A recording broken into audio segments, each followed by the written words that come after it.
क्या कर रही है तू? अभी तक तैयार नहीं हुई? लड़के वाले बस आते ही होंगे। माँ, मैंने आपको पहले ही कहा था मुझे वो लड़का पसंद नहीं है, मैं ये शादी नहीं करूंगी। फिर क्या जरूरत थी आपको लड़की वालों को घर बुलाने की? आप लोग मेरे साथ जबरदस्ती नहीं कर सकते। साधना, मेहमान घर में आते ही होंगे, अभी ऐसा ड्रामा मत करो। देखो लड़के वाले आ गए हैं, तैयार हो जाओ, उसके बाद हम आपस में बैठकर बातें करेंगे। और क्या पता लड़के वाले खुद मना कर दे, उन्हें तुम पसंद ही ना हो। आखिर कहाँ लड़के वाले और कहाँ तुम? वैसे उस लड़के के लायक नहीं हो तुम, फिर भी उसने इस रिश्ते के लिए हाँ कर दिया, ये अपना सौभाग्य समझो। भाभी, अगर मैं लड़के के लायक नहीं हूँ तो क्या जरूरत है लड़के वालों को घर बुलाने की? घर पर लड़के वाले आने वाले थे और अब तक साधना तैयार नहीं हुई थी, तो वहीं साधना और शीतल के बीच में थोड़ी कहासुनी हो जाती है, जिसके बाद दीपक आता है। अरे आप लोग कभी तो शांत हो जाया करो।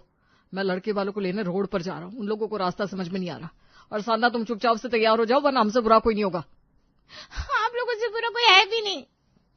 साधना मुंह बनाकर तैयार होने चली जाती है।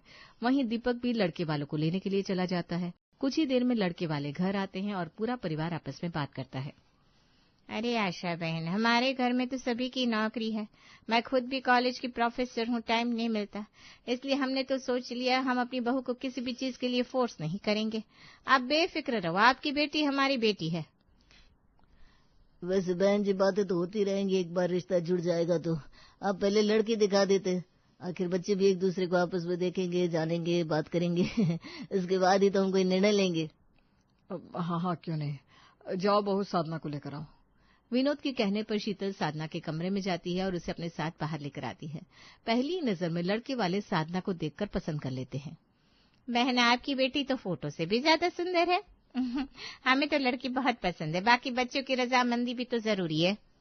अरे आजकल के बच्चे एक दूसरे को देखकर थोड़ी ना पसंद करते हैं, उनकी वाइब्स मैच होनी चाहिए। जाओ बच्चों, तुम दोनों अकेले में थोड़ी बात कर लो। अब साधना लड़की के साथ छत पर जाती है और दोनों बातें शुरू करते हैं, जहां साधना रिश्ता तोड़ने के लिए लड़के से जानबूझकर बदतमीजी से पेश आती है। देखो, मुझे ना ये सूट बूट पसंद नहीं है और मेरी बस की नहीं है घर में रहना, जी हजूरी करना। तुम डेली मुझे 8-10 हजार दे देना, मैं बाहर पार्टी करने चली जाऊंगी और महीने में सिर्फ 3 दिन घर आऊंगी। यही मेरी जिंदगी का रूल है और कोई इसमें दखल दे मुझे मंजूर नहीं है। अगर तुम्हें मेरी बात। ये तुम मुझसे किस तरह की बातें कर रही हो? हमने तो सुना था तुम और तुम्हारा परिवार बहुत संस्कारी है। ये है तुम्हारे संस्कार? संस्कारी मेरा परिवार है, मैं नहीं हूँ। मैं बिल्कुल भी इंटरेस्टेड नहीं हूँ तुमसे शादी करने में। शादी के बाद आजादी छिन जाती है और मुझे खुले आसमान में उड़ने की आदत है। अरे तुम जैसे लड़के से मैं ही कभी शादी नहीं करूंगा। यही तो चाहती हूँ मैं। लड़का गुस्से में नीचे आता है और अपने परिवार का हाथ पकड़कर घर से चला जाता है। वहीं साधना भी मुस्कुराती हुई नीचे आती है। साधना के चेहरे की खुशी साफ बता रही है, इसलिए इस बार भी लड़के के साथ बदतमीजी करी और उन लोगों को यहाँ से भगा दिया। मैं भला क्यों ही बदतमीजी करूंगी? बदतमीजी तो आप लोग कर रहे हैं। मेरे मना करने पर भी हर रोज एक नया रिश्ता लाकर खड़ा कर देते हैं। साधना, तेरा दिमाग घूम गया है। लगता है उस लड़के ने तेरे ऊपर कोई जादू कर दिया है, तभी तो तू हम लोगों के खिलाफ जा रही है। आखिर तू हमसे चाहती क्या है? पापा, मैं भी आप लोगों की बेटी हूँ, बहुत अच्छे से जानती हूँ आप लोगों को। विकास गरीब है, इसलिए आप लोग उसे अपनाना नहीं चाहते। आपको उसकी अच्छाई नजर नहीं आती। पर आप लोग भी मेरी बात कान खोलकर सुन लीजिए, मैं शादी करूंगी तो उसी से करूंगी। साधना अपना फैसला सुनाकर कमरे में चली जाती है। वहीं पूरा परिवार काफी परेशान होता है। इसी तरह कुछ दिन बीत जाते हैं और एक दिन जब साधना बाथरूम में होती है तो विकास का फोन आता है और शीतल उठकर उससे बात करती है। अच्छा, तो तुम हो विकास? तुम तो बड़े ही बेशर्म और बदतमीज किस्म के आदमी हो। क्या तुम्हें पता नहीं हम अपनी साधना के लिए लड़का देख रहे हैं? हम अपनी साधना की शादी तुम जैसे गरीब फटीचर से कभी नहीं करेंगे। तो अच्छा यही होगा कि तुम उसका पीछा छोड़ दो। भाभी, मैं साधना से बहुत प्यार करता हूँ। उसकी खुशी के लिए मैं अपनी जान भी दे सकता हूँ। अगर आप यही चाहते हैं कि मैं साधना से दूर हो जाऊं तो मैं उसकी खुशी के लिए उससे दूर हो जाऊंगा। पर आप भी मुझसे वादा कीजिए, अब आप लोग साधना को और परेशान नहीं करेंगे। बाकी मैं उसे समझा दूंगा, वो आप लोगों की बात मान जाएगी। समझा दो तो ही अच्छा है, वरना तुम्हारे लिए अच्छा नहीं होगा। अगर अपनी खैरियत चाहते हो तो साधना से दूर हो जाओ। शीतल विकास को डरा धमकाकर फोन रख देती है और जब साधना नहाकर बाहर निकलती है तो विकास को फोन करती है और उसका फोन नहीं लगता, जिस वजह से वो काफी परेशान हो जाती है। इसी तरह पूरा दिन बीत जाता है और पूरे एक दिन साधना विकास से बात नहीं करती। वो विकास के दोस्त राहुल से मिलने जाती है। अरे साधना, तुम मेरे घर, सब ठीक तो है? यही पूछने तो तुम्हारे घर आई हूँ। आखिर विकास को हुआ क्या है? उसने मुझे हर जगह से ब्लॉक कर दिया है। कल हम मिलने वाले थे, पर वो मुझसे मिलने भी नहीं आया। तुम उससे बुलाओ, बोलो कि मैं उससे मिलने आई हूँ। साधना, शायद तुम्हें पता नहीं, विकास मेरा घर छोड़कर जा चुका है। कल जब उसने तुम्हें फोन किया था तो तुम्हारी भाभी ने उसे तुमसे दूर रहने को कहा था। उसकी माँ गांव में बीमार है, उसे पैसों की जरूरत है, और ऊपर से तुम्हारे घर वाले उसे टॉर्चर कर रहे हैं। क्या? कल विकास और भाभी की बात हुई थी? भाभी ने ये सही नहीं किया। क्या तुम मुझे बता सकते हो विकास कहाँ मिलेगा? वो हमारा एक दोस्त है ना, उसके रूम पर गया। मैं तुम्हें वहां का एड्रेस देता हूँ। साधना राहुल से पता लेकर विकास से मिलने के लिए उसके दूसरे दोस्त के घर जाती है, जहां विकास को देखते ही साधना उसे एक थप्पड़ मारती है। यही है तुम्हारा प्यार? इतना प्यार करते हो मुझसे कि मुझे छोड़कर जा रहे हो?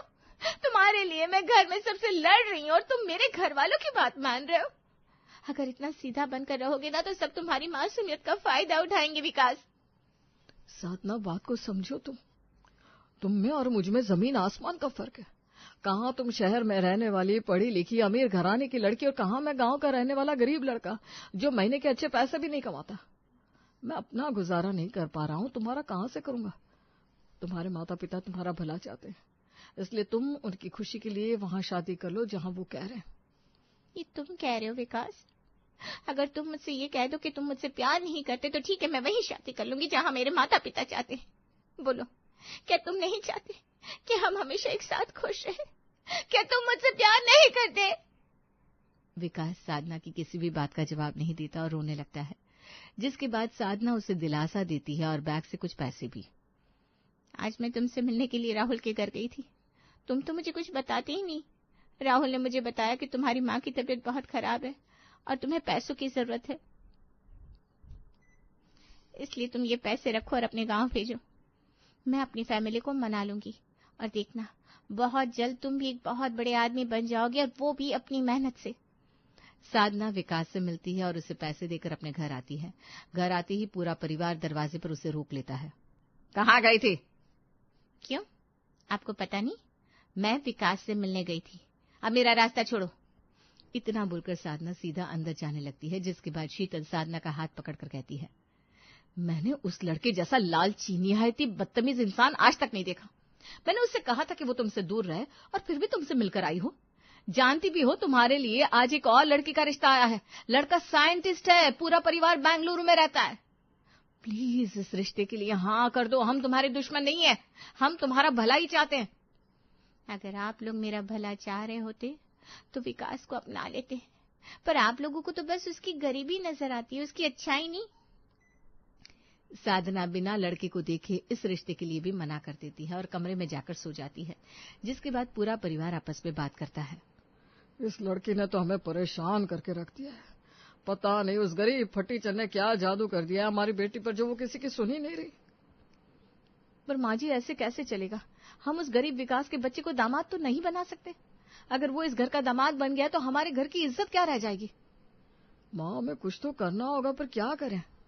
साधना की वजह से पूरा परिवार काफी परेशान रहता है, और इसी तरह कुछ दिन बीत जाते हैं, और जितने भी रिश्ते आते साधना उन सभी को मना कर देती, और इसी तरह एक दूर का रिश्ता होने की वजह से फोन पर ही लड़के वाले साधना को देखकर रिश्ते के लिए हाँ कर देते हैं। साधना बेटा, तू खुशकिस्मत है जो तुझे इतना अच्छा ससुराल मिल रहा है। लड़के वाले NRI हैं, सब ऑस्ट्रेलिया में रहते हैं। अब तो तू भी विदेश में रहेगी। बस एक बार ननद जी की शादी हो जाए, फिर हम लोग भी घूमने के लिए ऑस्ट्रेलिया जाएंगे। आप सब एक नंबर के लालची हैं, और आपकी बातों से साफ झलकता है चाहे कुछ भी हो जाए, मैं उस लड़के से शादी नहीं करने वाली। अरे साधना, समझती क्यों नहीं? हम तेरे दुश्मन नहीं है। वो लड़का तेरे लिए सही नहीं है। वो जितना अच्छा बन रहा है वो उतना अच्छा है नहीं। तुझे कैसे समझाऊं कि गरीब लड़के कैसे होते हैं? आजकल के लड़के एक नंबर के लालची होते हैं। तुम जैसे अमीर घर की लड़कियों को अपने प्यार के जाल में फंसाते हैं और उनसे अपना खर्चा निकलवाते हैं। अरे बेटा, तू कब समझेगी ये बात? माँ, आज तक विकास ने मुझसे 1 रुपया नहीं लिया, मेरे साथ बदतमीजी नहीं की, ना ही मेरे साथ कभी ऊंची आवाज में बात की है। यहाँ तक कि उसने तो भाभी की बात भी मान ली थी। एक पल को उसने मुझे छोड़ ही दिया था। ऐसा लड़का किस्मत वाले को मिलता है माँ। देखना, शादी के बाद वो मुझे पलकों पर बिठा कर रखेगा। हर चीज पैसा नहीं होती। जब गरीबों वाली जिंदगी जिएगे ना, तब पता चलेगा कि प्यार से पेट नहीं भरता। पेट भरने के लिए पैसे चाहिए होते हैं। और एक बात कान खोल कर सुन ले तू, अब चाहे कुछ भी कर ले, तेरी शादी इस एनआरआई लड़के से ही होगी, और जब तक तेरी शादी नहीं हो जाएगी तो इस घर से बाहर नहीं निकलेगी। इतना बोलकर साधना के घर वाले उसे कमरे में बंद कर देते हैं। शीतल जाकर साधना को खाना देती है। किस्मत वाली हो तुम, जो तुम्हें इतना अच्छा परिवार मिला है, और तुम हो कि अपने माता पिता को दुखी करने में लगी हो। चुपचाप से खाना खा लो, क्योंकि अगर तुमने फ्यूचर में कभी उस गरीब से शादी कर भी ली तो वो कभी तुम्हें इतना अच्छा खाना नहीं खिला पाएगा। आप लोगों की गलतफहमी है ये। आप लोग ना उससे मिले ना देखा, और अपने आप ही ये सोच लिया कि वो बुरा है, जबकि बुरे तो आप लोग हैं। कमरे में बंद होने के बाद भी साधना विकास से शादी करने के लिए जिद पर अड़ी रहती है और विकास को फोन करती है। विकास, अब तो आ जाओ, मेरे घर वाले हमारे रिश्ते को नहीं अपनाएंगे। तुम मेरे घर वालों की जिस रजामंदी का इंतजार कर रहे हो वो तुम्हें कभी नहीं मिलेगी। तुम जानते हो 2 दिन से घर में कैद हूं मैं। क्या तुम्हारे माता पिता तुम्हारे साथ इतना बुरा कर रहे हैं? भला एक माता पिता अपने बेटे के साथ इतना बुरा कैसे कर सकते हैं? साधना, मैं तुम्हें इतना दुखी नहीं देख सकता। नहीं देख सकते तो आ जाओ, हम भाग चलते हैं। नहीं साधना, तुम किसी के घर की बेटी हो, किसी के घर की इज्जत हो। मैं एक बाप की इज्जत नीलाम नहीं कर सकता। मैं तुमसे शादी करूंगा तो तुम्हारे माता पिता की रजामंदी से ही।